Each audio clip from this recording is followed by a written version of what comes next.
பதிலாக தேவதாரு விருட்சம் முளைக்கும். இந்த தேவதாரு விருட்சம் என்று சொல்லுகின்ற வகையிலே இந்த தேவதாரு மரமானது இந்த மியூசிக் இன்ஸ்ட்ருமெண்ட் செய்ய பயன்படுத்தலாம். அதுல இசை வரும். அந்த மரத்துக்கு அப்படிப்பட்ட ஒரு குணம் உண்டு. தேவனுடைய பிள்ளையே, உனக்குள்ளாக எனக்குள்ளாக முள்ளை கர்த்தர் எடுத்து போட்டு நம்மை தேவதாரு மரமாக மாற்றுகின்ற வகையில நம்ம தட்டுறப்ப என்ன வரும்? சத்தம் வரும். என்ன சத்தம்? அவருக்கு பிரியமான சத்தம். அவருக்கு பிரியமான சத்தம். என்ன காரியத்தினாலும் என்ன சொன்னாலும் என்ன செய்வோம்? சிரிச்சுக்கினே இருப்போம். தேவனுடைய பிள்ளைகளே, அதை உன்னிலே எண்ணிலே அவர் எதிர்பார்க்கிறார். உன்னிலே எண்ணிலே அவர் எதிர்பார்க்கிறார். 2 சாமுவேல் 6ஆம் அதிகாரம் 5ஆம் வசனம் வாசிக்கிறவர்களே, அங்கு தெளிவாக வாசிக்கிறோம். கீத வாத்தியங்கள் செய்யப்படும் மரம் தான் இந்த தேவதாரு மரம், விருட்சம் உள்ள மரம். அப்போ உன்னை, முள்ளாக இருந்த உன்னை இப்பொழுது இந்த மாத்திரை தேவதாரு விருட்சமாக மாற்ற விரும்புகின்றார். அல்லேலூயா. அப்பொழுது உன்னை தொடுகிற ஒவ்வொருவருக்கும் ஒரு இசையாக, இதுக்கு முன்னாடி உனக்கு தொட்டா உனக்கு கோபம் வரும், எரிச்சல் வரும். ஆனா இந்த மாதத்துல உங்களை தொடுகின்ற வழியிலே முன்னிலே இருந்து ஒரு இசை வெளிப்படும், ஒரு அன்பு வெளிப்படும், ஒரு சமாதானம் வெளிப்படும், ஒரு கிருபை வெளிப்படும். தேவனுடைய பிள்ளைகளே, ஏனென்றால் அந்த விருட்சம் முளைக்கும் என்று சொல்லுகிறது. தேவதார் விருட்சம் என்று சொல்ல கனிகள். என்ன கனிகள் நம்மிலே ஆண்டவர் எதிர்பார்க்கிறார்? Book of Galatians chapter 5 verse number 22 and 23. கலாத்தியருக்கு எழுதியிருக்கும் 5ஆம் அதிகாரம் 22, 23 வசனங்களை வாசிக்கிறவர்களே, ஆவியின் கனியோ அன்பு, சந்தோஷம், சமாதானம், நீடிய பொறுமை, தயவு, சாந்தம், விசுவாசம், நற்குணம், இச்சையடக்கம். 9 விதமான கனிகள் உன்னிலே என்னிலே அவர் எதிர்பார்க்கின்றார். தேவனுடைய பிள்ளையே, முள்ளியது மார்க் 6ஆம் அதிகாரம் வாசிப்பதுனா மனுஷனுடைய இருதயத்திலிருந்து பொல்லாத சிந்தனைகளும், உபச்சாரங்களும், வேசித்தனங்களும், களவுகளும், பொருளாசைகளும், வன்கண்ணும், தூஷணமும், பெருமையும், மதிகேடும் மனுஷனுடைய உள்ளத்திலிருந்து புறப்பட்ட மனுஷனை தீட்டுப்படுத்தும் என்று வாசிக்கிறோம். அப்ப தேவனுடைய பிள்ளையே, முள்ளாக இருந்த என்னை கர்த்தர் இந்த மாதத்திலே தேவதாரு விருட்சமாக மாற்ற போகிறார். அல்லேலூயா. But you have to surrender your life. You have to bow your life. You have to accept everything, the word of God. கர்த்தருடைய வார்த்தை முழுமையாக ஏற்றுக்கொள்ள வேண்டும். தேவனுடைய பிள்ளைகளே, இங்கே கீத வாத்தியமோ அதனாலே செய்யப்பட்டது, அந்த விருட்சத்திலே கனிகள் காணப்பட்டது. அப்ப நம்முடைய வாழ்க்கையிலே கர்த்தர் தரப்போகிறாரு. நம்ம இசை ஞானியாக நாம் பாடலை பாடவும், துதிக்கவும், ஸ்தோத்திரிக்கவும், எந்த பிரச்சனைகள் வந்தாலும் நம்மிலிருந்து ஒரு பாடலை எழும்ப செய்கின்றார். அல்லேலூயா. என்ன காரியங்கள் வந்தாலும் அதிலே ஒரு பாடலை கொடுத்து நம்மை அவரோடு இணைத்து அவர் அங்கு மகிழ்விக்க விரும்புகிறார். தேவனுடைய பிள்ளையே, எனவே இந்த மாதத்திலே அதிகமாக நீங்கள் தனிமையாக தேவ சமூகத்தில் இருந்து பாடலினாலே ஆண்டவரை துதித்து பாருங்கள். பாடலினாலே ஆண்டவரை ஸ்தோத்திரித்து பாருங்கள். பாடலினாலே ஆண்டவரோடு கூட ஐக்கியப்பட்டு பாருங்கள். உங்களுடைய இருந்து கனிகள் எழும்ப ஆரம்பிக்கும். இரண்டாவதாக அங்கு அந்த மரத்திலே கனிகள் முளைக்கும், விருட்சம் முளைக்கும் என்று வாசிக்கிறோம். இந்த 9 விதமான கனிகள் ஆண்டவரே என்னிலே இருந்து முளைக்கட்டும். நான் மற்றவர்கள் அன்பை, சந்தோஷத்தை, சமாதானத்தை தரக்கூடியவனாக என்னை மாற்றும் என்று சொல்லி கேட்போம். தொடர்ந்து அவர் சொல்கிறார், காஞ்சரிக்கு பதிலாக மிருது செடி எழும்புமா. என்ன செடிக்கு பதிலாக? காஞ்சரிக்கு பதிலாக. ஏசாயா 34ஆம் அதிகாரம் 13வது வசனம் வாசிப்போம். ஏசாயா 34:13. அதின் அரண்மனைகளில் முட்செடிகளும் அதின் கோட்டைகளில் காஞ்சரிகளும் முட்புண்ணுகளும் முளைக்கும். அது வலு சர்ப்பங்களின் தாரமும் கோட்டாரிகளின் மாளிகையுமாயிருக்கும். ஆமென். வலு சர்ப்பங்களும் கோட்டார்களும் இருக்கிற தாவரமாக மாளிகையாக காணப்படுமா. எது? காஞ்சரி செடி.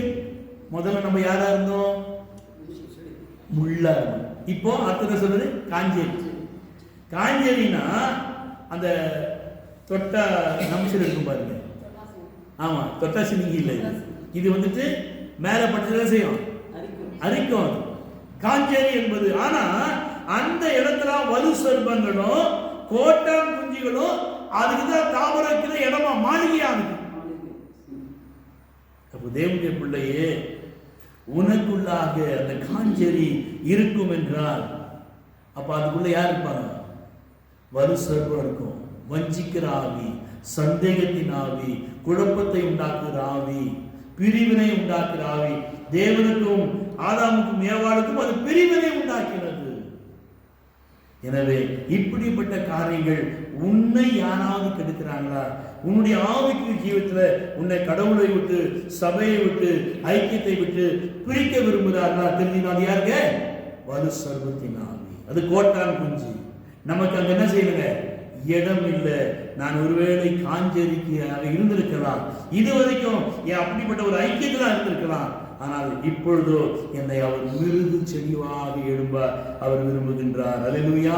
இந்த மிருது செடி என்று சொல்லுகின்ற வழியிலே நெகேமியாவின் புஸ்தகம் 8ஆம் அதிகாரம் 15வது வசனம் வாசிக்கின்ற வழியிலே அந்த மிருது செடியை குறித்து அந்த கிளைகளிலே கூடாரங்கள் உண்டாயிருக்கும். என்ன உண்டாயிருக்கும்? இதுவரைக்கும் அது காஞ்சேரியாக இருந்தது, வலுசர்களுடைய தாபரமாக கோட்டாங்க மாளிகையாக இருந்தது. ஆனால் இந்த மாதத்திலே நாம் கர்த்தருடைய கரத்திலே நம்மை ஒப்பு கொடுக்கின்ற வழியிலே நம்மை மிருது செடியாக மாற்றி கிளைகள் வழியாக கூடாரங்கள் அமைக்கப்பட போகிறது. அல்லேலூயா. கூடாரங்கள் என்றால் உன்னுடைய வீட்டை கர்த்தர் புதுப்பிக்க போகிறார். உன்னுடைய வீட்டினுடைய காரியங்களை கர்த்தர் புதுமையாக மாற்றப் போகிறார். உன்னுடைய கிளைகள் உனக்குள்ளாக ஒரு மிருதுவான ஒரு வாழ்க்கை, ஒரு தாழ்மையான ஒரு வாழ்க்கை, ஒரு அன்பான வாழ்க்கை, மற்றொரு நிழல் கொடுக்கின்ற வாழ்க்கை, மற்றொரு ஆதரிக்கின்ற ஒரு வாழ்க்கை, அந்த செடியினாலே கூடாரங்கள் உண்டாக்கப்பட்டது என்று வாசிக்கிறது. என்னுடைய பிள்ளையே, சகரியா 1ஆம் அதிகாரம் 11வது வசனம் வாசிக்கின்றவனிலே அந்த மிருது செடிகளுக்குள்ளே கர்த்தருடைய தூதன் இருக்கிறானா. அப்போ நாம காஞ்சேரியா இருந்தா வலுசர்வம் வரும், கோட்டான் குஞ்சு வரும். ஆனால் நீ மிருது செடியாக உன்னை நீ அர்ப்பணிக்கின்ற வழியிலே கர்த்தருடைய தூதன் வந்து உன்னுடைய வாழ்க்கையில், குடும்பத்திலே, உன் பக்கத்திலே உன்னோடு கூட வந்து நின்று உன் வீட்டை அவர் கட்டுப்படியாக இருக்கின்றார். அல்லேலூயா. அங்கு அமைதலும் அமெரிக்கையுமாக இருந்தது. ஏனென்றால் கர்த்தருடைய தூதன் அங்கே வந்தபடினாலே. தேவனுடைய பிள்ளைகளே, கர்த்தருடைய தூதன் இந்த மாதத்தில் நம்முடைய வாழ்க்கையிலே அவர் வரப்போகிறார். ஏனென்றால் நம்முடைய காஞ்சேரி செடிகளை முழுதுமாக எடுத்து போட்டு நம்மை மிருது செடியாக மாற்றி கடைசியாக கர்த்தருக்கு நம்மை நித்திய அடையாளமாக வைக்க போகிறார். ஆமென். நித்திய அடையாளம் கர்த்தருக்கு என்றால் கர்த்தர் எங்க இருக்கிறாரு? எங்களுக்குள்ளே வாசம் செய்யும் ஆவியானவரே, இந்நாளில் உம் சித்தம் போல் நடத்தி செல்லும் ஐயா. ஆவியானவரே, ஆவியானவரே, பரிசுத்த ஆவியானவரே, ஆவியானவரே, ஆவியானவரே, பரிசுத்த ஆவியானவரே. அந்த பாட்டுல எப்படினா அப்புறம் கற்றுத்தாரும் பேசுறதுக்கு இயலாது. என் வாயின் வார்த்தைகள்லாம் பிறர் இதெல்லாம் பாருங்க, மிருதுவாக நம்மை மாற்றி விடுகின்றார். அல்லேலூயா. கடந்த மாசம் வரைக்கும் நான் கோட்டான் குடியா இருந்தோம், பாம்பா இருந்தோம், வருஷமா இருந்தோம். இந்த மாதத்துல நான் ஆங்காரி சிட்டுக்கோ, நான் சிந்தி போட்டுக்கோ, நோ பாதர், நோ கேர்.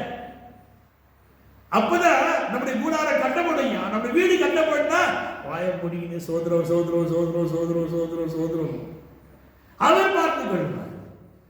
பதிலாக ஏன்னா நான் யாருங்க? நான் மிருதுவான மனுஷன், நான் காஞ்சேரி. ஆனால் கர்த்தருடைய கரத்தை அர்ப்பணித்தவர்களே மிருது செடியாக மாற்றுகின்றார். கர்த்தருக்கு என்றால் எனக்குள்ளே இருக்கிறவர் அங்கு கடைசியில் உன்னை கீர்த்தியாக வைப்பார். ஆமென் சொல்லுங்க. உன்னை கீர்த்தியாக வைப்பார். உன் வாழ்க்கை நிர்மூலமாகாதது, உனக்கு நித்திய அடையாளமாக இருக்கும். ஆமென். இந்த வசனத்துல தான் அந்த வார்த்தைகள்லாம் இருக்குது தேவனுடைய பிள்ளை. எனவே கர்த்தர் கொடுத்த வாக்குத்தம் ஒரு நாளும் வீண் போவார். எனவே இந்த மாதத்தில் இந்த வாக்குத்தை நாம் சோதித்து கொள்ளும்படியாய் அப்படியே கர்த்தர் சமூகத்தில் எழுந்து கர்த்தருடைய சமூகத்தில் எழுந்து ஆண்டவரே, எனக்குள்ள இருக்க முள்ளை எடுத்துக்கொண்டு என்னை தேவதாரு விருட்சமாக மாற்றும் ஆண்டவரே. எனக்குள்ளாக இருக்கின்ற ஆண்டவரே, அந்த காஞ்சரை எடுத்து போட்டு மிருது செடியாக என்னை மாற்றும். கர்த்தருக்கு நான் கீர்த்தி உள்ளவனாக, நிர்மூலமாகாத நித்திய அடையாளமாக என்னை நீ மாற்றும் ஆண்டவரே. என்னை மாற்றும் என்று அந்த சமூகத்தில் கேட்போம். இதெல்லாம் உங்களுக்குள்ள தெரியுதோ அதையெல்லாம் வள்ளமா பக்குவமா எடுத்து தூரப்பட்டுங்க. இல்லை என்றால் அது நம்முடைய கால மாற்றம் இல்லை, நம்முடைய ஆவிக்குரிய ஜீவித்தை, குடும்பத்தை எல்லாவற்றையும் கெடுத்து நம்மை தனிமைப்படுத்தி விடுது என்னுடைய பிள்ளையே. ஆனால் இந்த மாதத்தில் ஒரு கர்த்தர் உன்னை அப்படி விடாதபடிக்கு அவர் தேவதார விருட்சமாக, அவர் உனக்குள்ளாக விருட்சங்களையும் உன்னை அவர் கீத வாத்தியங்களை வாசிக்கிறவர்களாக பாடுகிறவர்களாக கர்த்தர் உன்னை மாற்றப் போகிறார். உனக்குள்ளாக மிருதுவான வார்த்தைகள், உனக்குள்ளாக நித்திய அடையாளம், கீர்த்தியாக வைக்கப் போகிறார். இதுவரைக்கும் அவமானப்பட்டதெல்லாம் போதையா, இந்த மாதத்திலே கர்த்தர் உன்னையும் என்னையும் நம்முடைய சபையும் அவர் கீர்த்தியாக வைக்கப் போகிறார். ஆண்டவர் நீ தனிமையாக கேளு. இந்த ராத்திரி வேளையில் ஆண்டவரே, இந்த வார்த்தை எனக்கு கொடுத்திருக்கிறீர் சுவாமி, எங்களுக்கு கொடுத்திருக்கிறீர், சபை கொடுத்திருக்கிறீர், குடும்பத்துக்கு கொடுத்திருக்கிறீர் சுவாமி. வர தடைப்படுவதற்கு இந்த வார்த்தை கடந்து செல்லுங்கள். அவர்களுடைய சுதந்திரத்துக் கொள்ள வேண்டும்.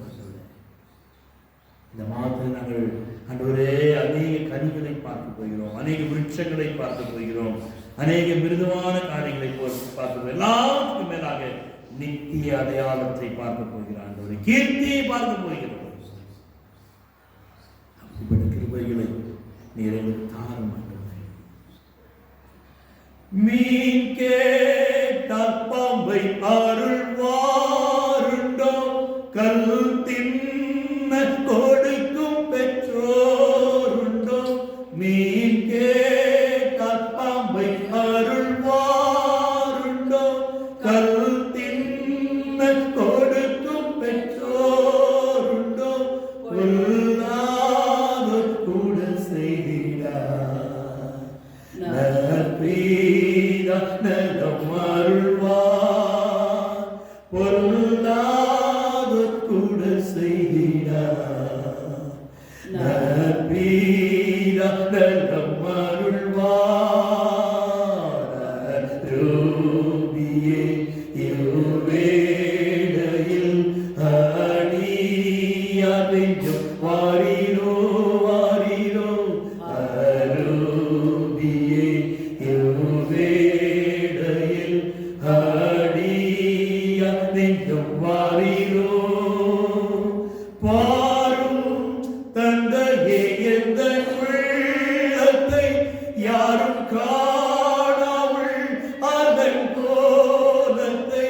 பாரும் தந்தையே எந்தன் உள்ளத்தை யாரும் காணாமல் அதன் கோலத்தை.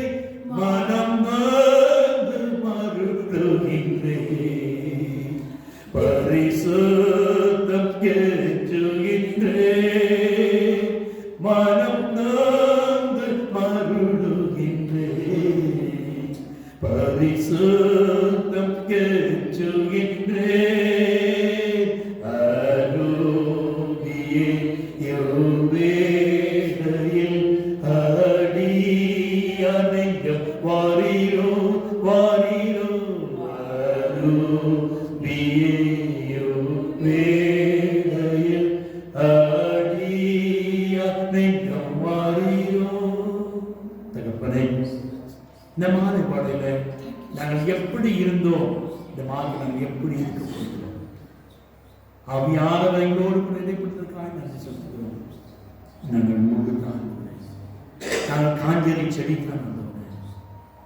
ஆனாலும் உங்களுடைய கீர்த்திக்காக, உங்களுடைய மகிமைக்காக, உங்களுடைய நித்திய அடையாளத்திற்காக எங்களை தேவதாரு விருட்சமாகும் ஆண்டவரே, எங்களை மிருது செடியாகும் இந்த மாதத்தை மாற்றும்படியாக தெரிந்து கொண்டீரே. நாங்கள் நன்றி செலுத்துகிறோம்.